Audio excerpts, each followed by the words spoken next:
Battlefield 6 has changed the laws of nature. They've looked at years of chaotic warfare and said, what if we gave everyone a job and a personality disorder? Now, every class comes with signature weapons and unique traits, a kind of personal manifesto written in blood and recoil. You're not just choosing how to play anymore, you're choosing who to be when society collapses. I've spent the last 2 days studying this system, mostly sober and partially alive. I have seen things. I have timed reloads. I have sprinted in circles until my body became theoretical. And now, I bring you truth, filtered through the kind of madness you can only get from dying 48 times in one match. So, strap in, hydrate with something regretful, and let's dissect these classes before DICE patches reality again. We start with the first archetype, the golden child of chaos, the one who treats patience like a disease, the Assault class. The Assault class is not a soldier. It's a lifestyle choice made by caffeine and regret. These maniacs don't advance on objectives. They invade them like tax collectors with automatic weapons. Their defining trait, speed. They pull up their rifles faster than anyone else in the game.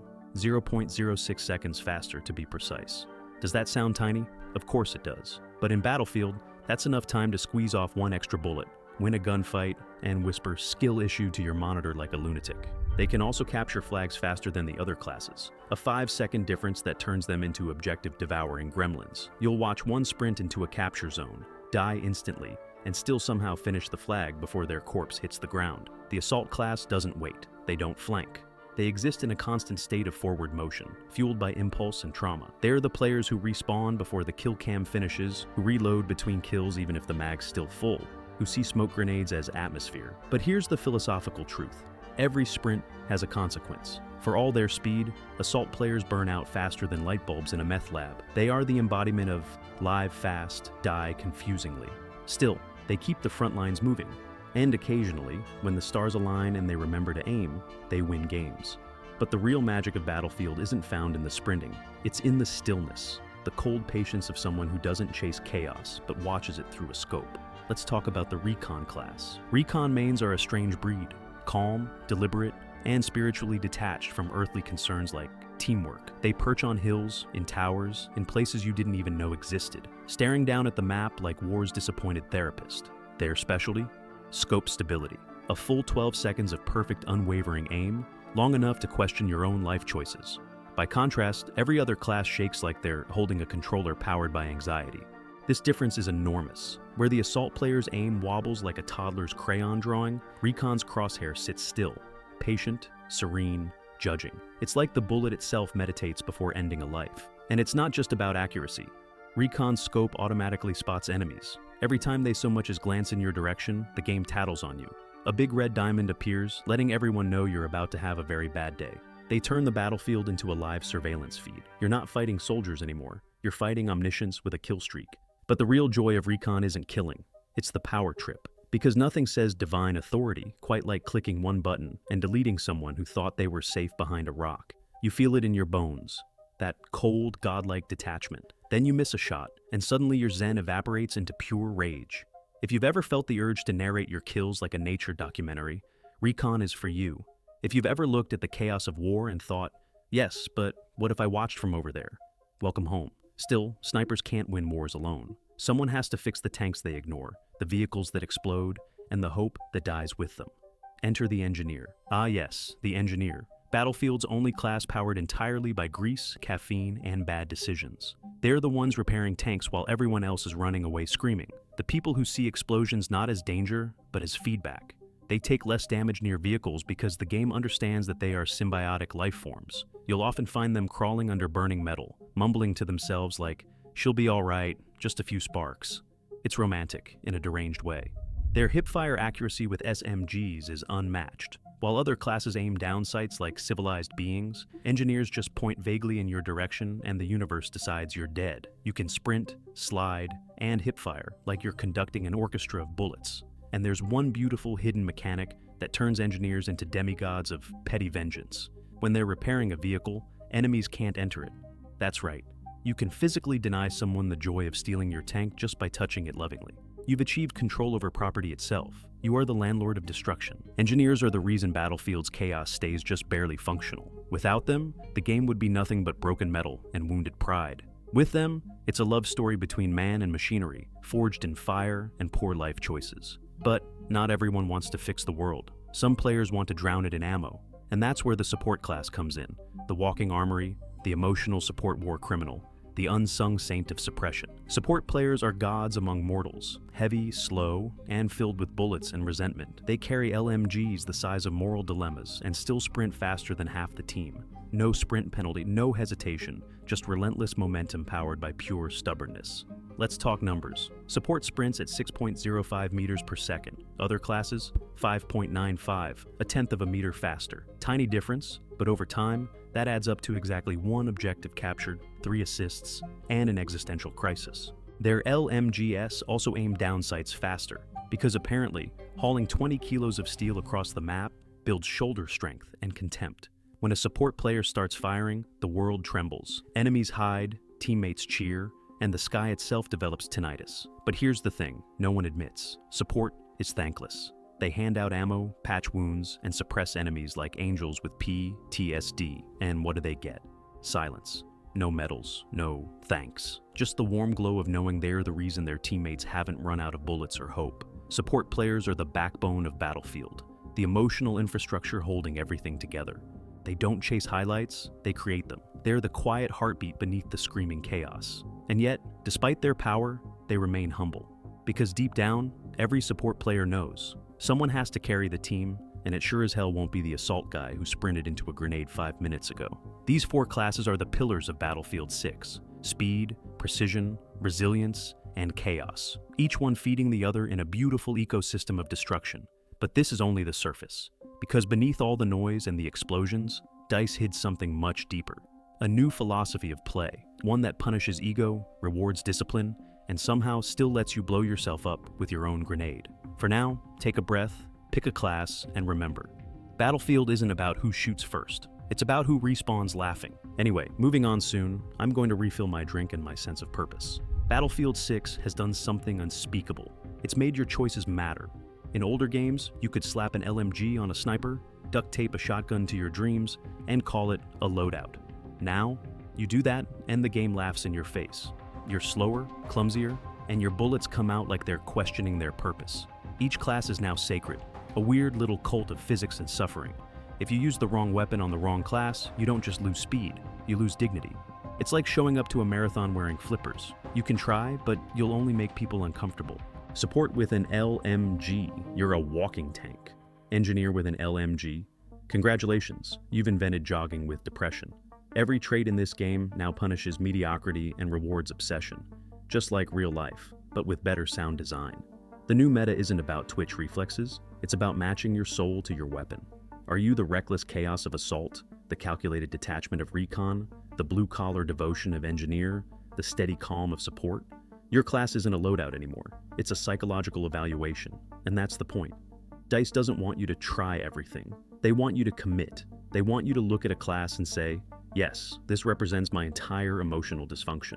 Anyway, let's talk about the numbers, the hidden math that decides whether you ascend to glory or die screaming into a smoke grenade. Here's the cruel genius of Battlefield 6. It hides life and death inside decimals. A 0.03 second ADS advantage doesn't sound like much, until you realize that's the time it takes to regret every bad decision you've ever made. Battlefield is a math problem disguised as an explosion. Every stat, every frame, every recoil pattern is a tiny cosmic joke. You think you're losing because the other guy's better? Number. You're losing because physics betrayed you by 20 milliseconds. That's the beauty of it. Behind every chaotic firefight lies a ballet of invisible numbers deciding your fate, like Wall Street, but with fewer ethics. And it's not just about timing, it's movement speed, reload speed, weapon handling, tiny percentages stacked like Jenga blocks of misery. You shift one piece the wrong way, and suddenly you're dead, respawning and blaming your monitor. So, yes, these stats matter. You can ignore them, but that's like ignoring gravity because you don't vibe with it. Eventually, it'll catch up with you. Battlefield rewards the obsessive, the ones who memorize numbers, calculate reload frames, and whisper 0.06 seconds like it's a prayer. Those are the players who survive. Everyone else, background decoration. Anyway, let's zoom out before the math eats us alive. Because underneath all this fine-tuned insanity, there's something oddly noble about what DICE is trying to do. DICE, for all its crimes and bugs, has finally remembered what Battlefield was supposed to be, chaos with purpose. They've looked at years of players running around like caffeinated wasps and decided, you know what? let's make teamwork mandatory again. This class overhaul isn't just a balance patch, it's a cry for order, a digital intervention for players who think strategy means yelling "push B" while reloading in the open. Now, every class has a reason to exist. You need your support for ammo, you need your engineer for vehicles, you need your recon to see beyond the immediate trauma, and you need your assault to die first so everyone else learns what not to do. If DICE wants Battlefield 6 to feel like Battlefield, vehicles need more than just damage tweaks. They need time to breathe. Dogfights should be skill-based, not coin flips. Until that happens, most players will stick to infantry, because right now, hopping into a tank feels like volunteering for a quick respawn. And speaking of what players are sticking to, let's talk about the game modes themselves. Let's start with what's working. Conquest feels solid. Big battles, balanced pacing, and that trademark Battlefield chaos. Escalation is surprisingly fun too. It's got tension, teamwork, and fast-paced objective swaps that actually keep things fresh. But then we hit breakthrough, and things fall apart. It's rough on multiple maps, not because of player skill, but because of poor layout. Some sectors are way too small, others too open. Defenders can hold entire lanes with minimal effort, while attackers spawn miles away. You can tell the maps weren't originally designed for breakthrough. They were forced to fit the mode afterward. And then there's Rush, the fan favorite that just doesn't work anymore. It's painful to say, but Rush is basically dead in this game. In Bad Company 2 and Battlefield 3, those maps were built for Rush. Tight objectives, smart choke points, clean pacing. Battlefield 6's maps just aren't. You end up with open areas where attackers get shredded before they can even arm an objective. It's nostalgia without the magic. On the brighter side, Domination and Team Deathmatch are great for quick matches, fast, chaotic, low stress. They capture that just one more round feeling, but please DICE, remove tanks from squad deathmatch. Nobody wants to spawn into a tank massacre in what's supposed to be infantry-only chaos. Still, the game's biggest frustrations aren't even tied to modes or weapons. They're baked into the experience itself. Battlefield 6 looks stunning, but it's almost too pretty for its own good. The visibility problem is real. Blinding sunlight, washed-out lighting, and hyper-realistic effects make it hard to spot enemies. Half the time, the sun is your deadliest opponent. And can we talk about sights? These red dots are massive. It's like aiming with a flashlight instead of a reticle. We had reticle customization back in Battlefield 4. Why not bring that back? Give us smaller dots, different colors, something. It's small, but it changes everything. Then there's the stat system. Bots still count toward your record. You'll see players flexing 1,000 kill streaks when they've just been farming AI. It completely ruins progression tracking. Challenges 2 swing from fun to absurd. Getting 4 headshot kills with a pistol without reloading? That's not skill, that's luck. Repairing 3,000 vehicle health in one life? Unless you're glued to a tank all match, that's impossible. Sure, challenges should be tough, but they should also make sense. Right now, they're just chores with RNG. The good news is, DICE has started tweaking progression after community feedback. XP gain feels better, unlocks are smoother, and players aren't as grind-locked as before. But there's still work to do, and after all that, after hours of chaos, fun, and frustration, it's time to ask the big question. What does all this mean for Battlefield 6? Here's the truth. Battlefield 6 isn't a bad game. It's an unfinished one. Under the bugs, balance issues, and broken mechanics, there's a core that's genuinely fun. Gunfights feel weighty, teamwork still matters, and when everything clicks, when explosions echo across a skyline and your squad pushes through chaos, it feels like Battlefield again. But right now, the game's fighting itself. The gunplay's inconsistent, the classes are unbalanced, vehicles are off-kilter, and some maps look better than they play. The good news? None of it's unfixable. It's poetic, in a dysfunctional way.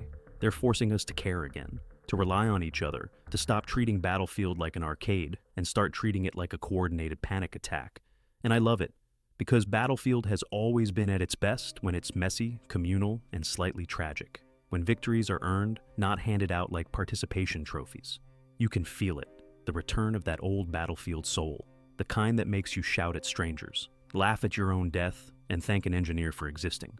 This isn't just game design, it's group therapy disguised as artillery fire. But, of course, no grand philosophy is complete without a moral lesson, and a self-destructive punchline. So, what have we learned from this descent into calculated madness? Battlefield 6 doesn't reward who shoots first anymore. It rewards who thinks first. Every class is a philosophy. Assault is the chaos of youth. Recon is the cold clarity of experience. Engineer is devotion turned obsession. Support is martyrdom with a drum mag. Together, they form the 4 horsemen of modern gaming: sprinting, sniping, repairing, and oversharing. This class system isn't just balance. It's Battlefield rediscovering its soul. It's DICE saying, you will cooperate or you will perish. And honestly, I respect that energy. Because in this new world, every second counts. Every stat matters. And every kill cam is a brief educational sermon on why you should have picked a different class. So, pick wisely. Not for victory, but for meaning. Because at the end of the day, Battlefield isn't about war. It's about the fragile beauty of a perfectly timed revive before everyone explodes again. I'll be here, somewhere on the map, talking to my tank and pretending it talks back. Subscribe if you want enlightenment, or don't. I'll just assume you picked Assault and ran off a cliff.